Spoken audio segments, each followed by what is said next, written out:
Welcome back to another edition of Revolution Recap. I'm Sean Donahue, joined today by Greg Johnstone and Chris Kalukas. Greg, how you doing? I'm hanging in there. We just had a great interview with Brandon Bye, so it was really exciting to talk to him. I think he's been on my list of players to interview for a long, long time, and I think it lived up to the hype. Yeah, not too much Revs news of note since the last podcast, so we're excited to be able to get Brandon Bye on for this episode with an interview with him. But before we jump to that interview, Chris, how are things going for you? Going good over here as well. I'm just sitting around waiting for the Revs to drop that new kit. I don't know. I'm a big kit guy, and I'm waiting for that to come out.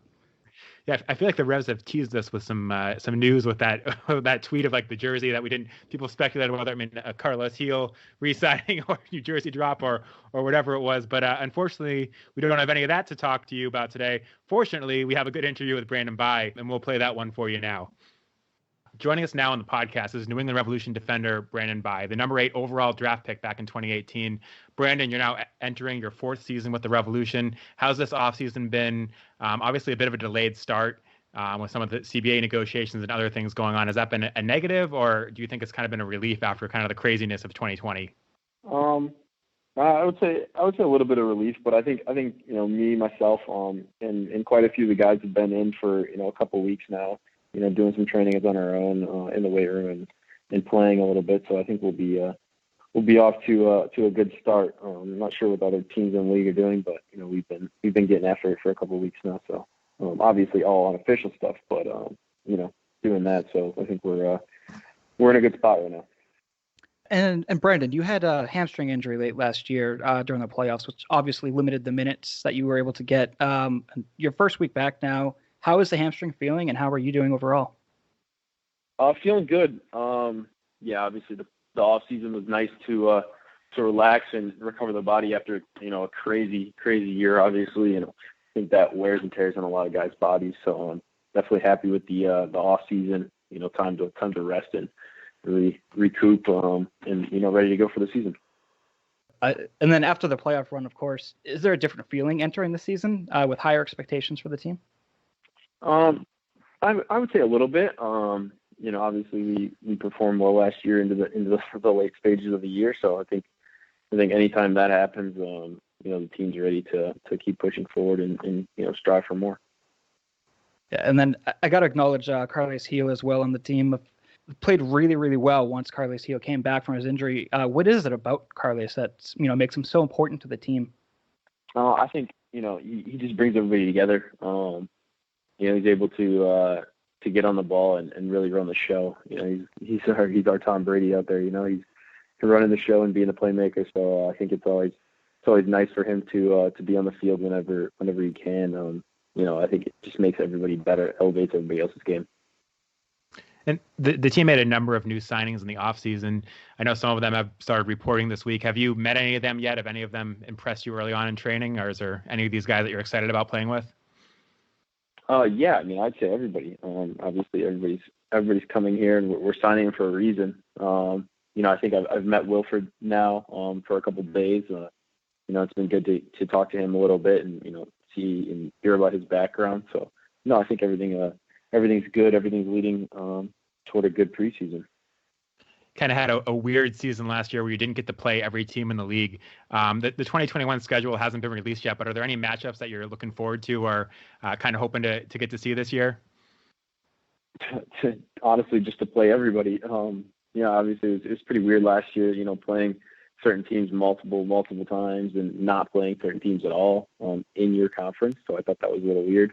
But just seeing the matchups with new teams in the likes of Miami and having, Austin coming in this year and, some of the West Coast trips that we weren't able to take last year.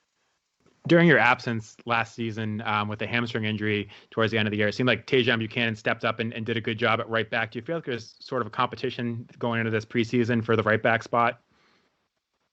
For sure. I think anytime, obviously you guys saw Tajon play really well back there, and I think there's always competition. There's never any positions on the field that are really set in stone. So there's always competition, and competition's good. That makes everybody stronger and a better team. When the games really matter. Brandon, switching gears, whenever we have a guest on the podcast who went through the Super Draft, we like to get their Super Draft story and what the process was like for them. As Sean mentioned, you were selected 8th overall in 2018. Some mock drafts, had you going later in the first round. I don't think any of them had you going to the New England Revolution. What was your Super Draft experience like? Did you think you were going to end up in New England, or were you thinking you were going somewhere else that day? Yeah, it's great memories. I had absolutely no idea I was going to New England. When you go through the draft and you go through the combine, it's really interesting because, you go through the 4 days of the combine, which obviously doesn't even happen now, so it's kind of sad. But the 4 or 5 days of games and training of the combine, and you meet with teams as well. So you said you get a phone call or a text from whoever it would be that wants to meet with you. I think I met with 6 or 8 teams. Just a little sit down and meeting and meet the coaches and whatnot. I met with New England, and I looked up everybody's draft picks. That I had meetings with, and they were all like draft picks between 15 and 22 or 23, and so I'm thinking I'm probably gonna go somewhere in there. And then New England meets with me, and their picks, I think, what was it? It was 8 and 9. And so I'm like, I'm not gonna go there, but whatever. Obviously I'm gonna meet with them and see them. And then obviously on the day, I was happy to have my family there with me, my sisters, and my sister's now husband, and my mom and dad, and they were all there. And it was a crazy experience, obviously hearing, from Western Michigan after the number 8, Gondar ever says it, and it's pretty surprising, honestly, but, I was very excited. Those are dreams that you have since you're a little kid of, playing professional soccer. That's stuff you write when you're first grade. What do you want to be when you grow up? Well, professional soccer player, duh. And those are those dreams and aspirations you have when you're a little kid. So for that to turn into a reality that day of the draft was obviously a big moment for me and a long time coming. But I was just extremely happy with the situation and happy that I was able to get picked. Yeah, that's awesome. And you had no idea they were calling you. I mean, we talked to Henry Kessler last year, and he said that Bruce Arena said he wasn't going past 6. I mean, Mike Burns or Brad Friedel didn't tell you at all. They were thinking about taking you there. You had no idea that when the 8 pick came up, it was going to be you. I had no idea. I really had no idea. It was that much of a shock to me that it happened. I was 100% surprised. There's no faking that. That's for sure. Brandon, I also have to ask, being the 8th pick in the 2018 Super Draft, technically you were the pick you were selected with was the pick that was traded for Charlie Davies. So in a weird way, the Revs traded Charlie Davies for you. Has that ever come up between you and Charlie? Like, have you ever gone up to Charlie and been like, man, what a lopsided deal for the Revs? Like, they won that easily or anything like that? No, I actually didn't know that. That's a funny fact. No, I'll make sure I bring that up sometime then. No, I haven't heard of that one. But no, me and Charlie have had funny conversations. That one hasn't came up, so maybe I'll bring it up next time. Yeah, Charlie Davies is kind of the gift that keeps on giving for New England. Still contributing to the team years later. Real quick too, you had a very impressive rookie year, 24 appearances, 16 starts. Did you think you would have that big of an impact your rookie year? We don't see a lot of rookies kind of, jump into the starting lineup like you did. And also, was it difficult converting from a winger to outside back in your first season? Yeah. So to start with that one, I guess I didn't think it was very difficult to convert because when I was in college at Western Michigan, I was taught to play offense and defense, and you had to play both sides of the ball. There was nobody that was just allowed to hang out on top and relax. We pressed and played defense as well. So it was not that big of a deal to me. It was not that big of a switch, and I kind of knew I'd potentially fall into that role moving into MLS. But then just the amount of playing time and stuff like that. I think it was Brad Friedel obviously pushing us and going into preseason, and really he just explained point and simple that if you work hard and you play hard in practice and you perform in practice, then you have a chance to play on the weekend. And that was a big thing for me, knowing that, there's a lot of guys with a lot of experience in the locker room, but, if I show up and work hard every day, then, I'll have a chance. So that was a big deal for me.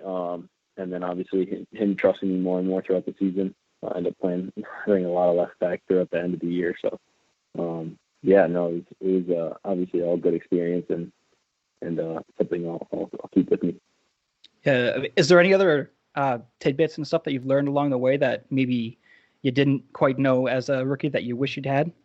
Not too much. I mean, I think the whole thing of being a pro keeps evolving over the years. Every year you learn something new. Little tips and tricks, and how to take care of your body, how to rest when you have an off day or something like that.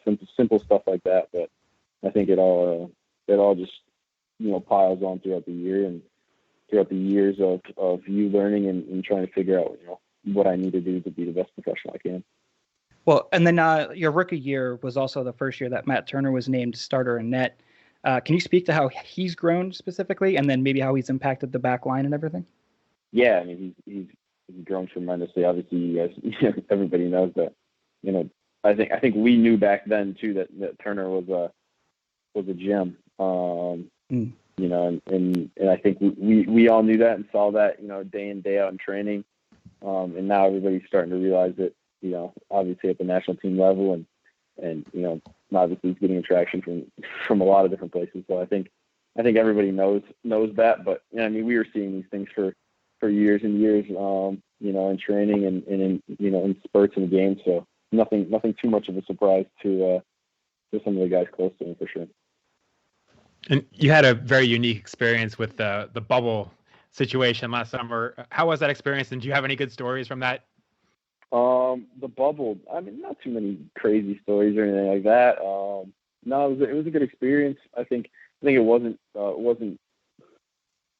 anything too unbearable like some people may have played it out to be. Obviously I don't have a family or anything like that, so I can't speak for family or kids, so I can't speak to getting away from them for a month at a time. So that's something that I didn't have to worry about as much that I know other players did. But yeah, I felt like it was almost a long road trip, a month road trip that it felt like, and our first week was just training. So that was, getting acclimated to the weather. But then once the game started, it was, a game I think we played every 6 days or average around 6 days or 5 days or whatever it was. So it was just games. There are games and games. So it wasn't really too much to think about. You're just thinking about the next game and the next opportunity, and that's how it went. So that was about that. But no, the bubble was interesting for sure. But I got good memories of it. And you've been with the Revs 3 seasons now and kind of split that 50-50 between Brad Friedel and Bruce Arena. How do you compare their two coaching styles, and kind of how has your experience been different between the two coaches? I think they're obviously two pretty different coaches, but both have their positives. I think the way that the playoffs go, and Bruce is obviously has a lot of experience in the playoffs, but he knows what buttons to push at the right times, and that's maybe push us through and into those later on games. And I think obviously you have to give a big credit to the players that are on the field, because at the end of the day we're doing the job, and a lot of big guys stepped up in big moments for us, so that was very important. But no, obviously it's just learning, and with both staffs, not just the head coaches, but both staffs have changed. And we're just trying to take as much from those coaches as possible, and understand what they're trying to get through to the players, and at the end of the day get out on the field and perform. Brandon, we also want to talk about some things off the field. We want to talk to you about Black Players for Change, which you were a member of, which was formed last summer. Can you talk about the impact Black Players for Change has had on you and around the league and MLS?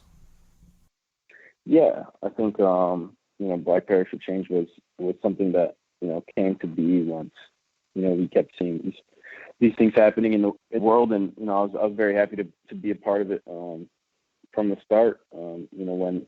When those original guys reached out to different players across the league and asked if you want to be a part of it.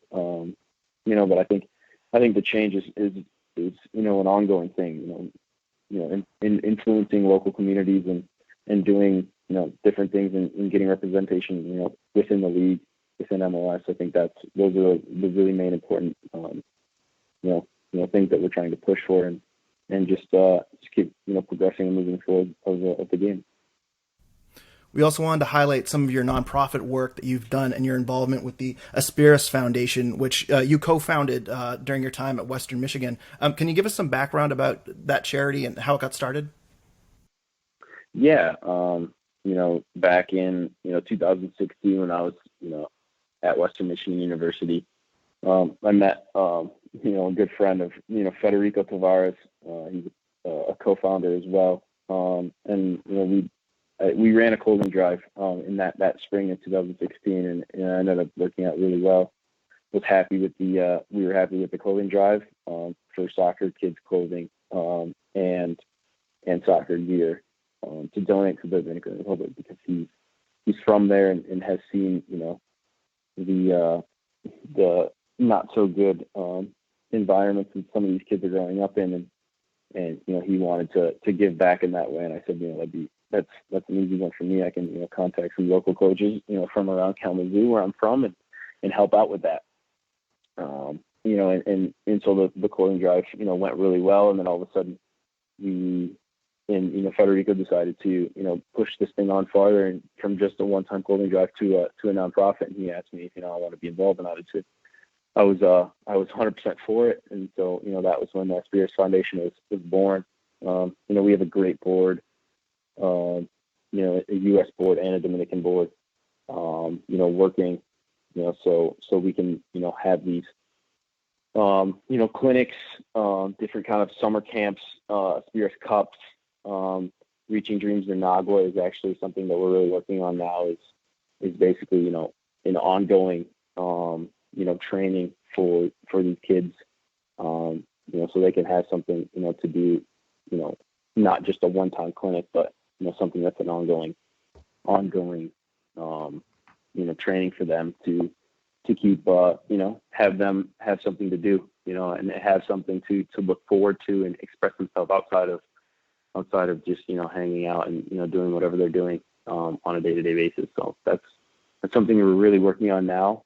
I'm happy to say that there's big things coming, and I'm excited to see what it evolves into.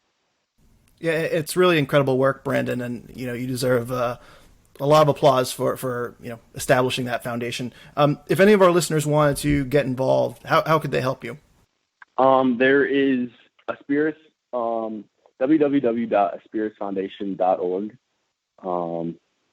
is our website, and there's donation buttons, and you can just read up on it. I think it's important to read about what exactly is going on before there's any donations. So I would love anybody to just check that out, reach out in any ways. I think there's a couple of email contacts on that website as well if you want to reach out and ask more questions. But I think there's a lot of good things going on, and I think there will be a fundraiser throughout the year with the Revolution and Aspirus to donate as well. So I'm not gonna talk too much about that, because that's something coming out in the future, but in the near future. So look out for that. And yeah, I'm excited to see what that holds throughout the season. All right, so Brandon, before we get into the last question that we have, wanted to see if you're up for a segment that we're going to call Extra Time. We're going to put 1 minute on the clock and run through a list of rapid fire questions just to get to know you better. Are you game for that? Yeah, absolutely. Let's hear it. All right, awesome. Clock will start after the first question, and you can skip if you need. Growing up, who was your sports idol? I would say a combination of Tiger Woods, Michael Jordan, and and Torrey Hunter. We'll throw that one in there too. Excellent. What's your pregame meal? Usually either Subway or just pasta and chicken. Favorite non-MLS soccer club? Let's go with Chelsea. Toughest winger you've ever had to defend? Carlos Vela, probably. Do you have any superstitions? No. Penalty shootout, you go first or you go fifth? Ooh. First. Who's the best FIFA player on the team? Best FIFA player on the team? I think Tajon's pretty good at FIFA. Favorite non-soccer sports team? Minnesota Vikings. Awesome. That's time. Thank you. I just want to butt in real quick and just say that Torii Hunter always found his way on my fantasy baseball teams, and so I just want to say, like, I love Torii Hunter. He's the man. That's awesome. Yeah, I had plenty of Torii Hunter jerseys growing up. Number 48. It's my guy. Well, thanks so much for your time, Brandon. Before we let you go, we just wanted to ask you one last question. What would you say has been your best experience as a soccer player so far in your career? Best experience, I would say it's got to be in between, this win in Orlando last year, in playoffs and beating them at their own home field. And that game was awesome. And then I would say also the New York City game, my second year. I think there was our last game of the season at home, and we needed to win to clinch playoffs. And I think that was the end of a 3-game week. And it was like a Sunday afternoon game or Sunday evening game. And we beat them at our place. I think it was 2-0. But that was an awesome game too. And it was just like it was a must win, and we won it in dramatic fashion. So it was awesome. Yeah, two really exciting moments in recent Revs history. Well, Brandon, thanks a lot for your time today. We really appreciate it. Good luck this season, and keep up the great work with all your contributions off the field. Appreciate it. Thanks, guys. And that was Brandon Bye, the New England Revolution defender, entering his 4th season with the Revolution. It's hard to believe he's already been here 4 years. But, guy that stepped right into the starting lineup for the Revs as a rookie and has made a big impact. Again, we appreciate his time on the show. Greg, any thoughts on that interview? Well, first off, I'm a big Torii Hunter fan too. I was telling you guys during the break that Torii Hunter is like my favorite non-Red Sox player of all time, and so I was very hyped when Brandon Bye threw out a Torii Hunter reference during there. But no, great interview overall. I was really excited to have him on the podcast. Just a note to our listeners, we'll provide a link to Brandon Bye's nonprofit, the Asperis Foundation, in our show notes. And also, if you're interested in learning more, we didn't have a ton of time with Brandon today, but Brandon Bye did an interview with Jalil Anibaba on the Black Players for Change Instagram earlier this week, where he talks a lot more about Black Players for Change and the Asperis Foundation. So if you're interested in more information, please go check out the website, and please also go check out the interview that he did with Jalil Anibaba on Instagram. And I also actually, before I get going too, we should also mention that the Revolution are doing their Touches for Change fundraiser this week. They are raising money for the Boston Centers for Youth and Families. So please check that out as well. Yeah, the lack of soccer news gives us an opportunity to talk about some of the good things the Revs are doing off the field. So I appreciate taking the time to do that. Quickly before we wrap up, the one thing we didn't really talk about with Brandon Bye, because we ran out of time, was just how much he's improved in his 3 seasons with the Revs as far as one-on-one defending and aerial duels. I think he was a guy that, as a converted winger, a lot of us expected to provide a lot on the offensive end, but maybe the defensive end would be the weakness. But, especially in the past season and the accolades he was getting during the MLS's back tournament for his defending. Chris, any thoughts on that before we close out on just the improvement we've seen from Brandon Bye over the last 3 years and those two areas in particular?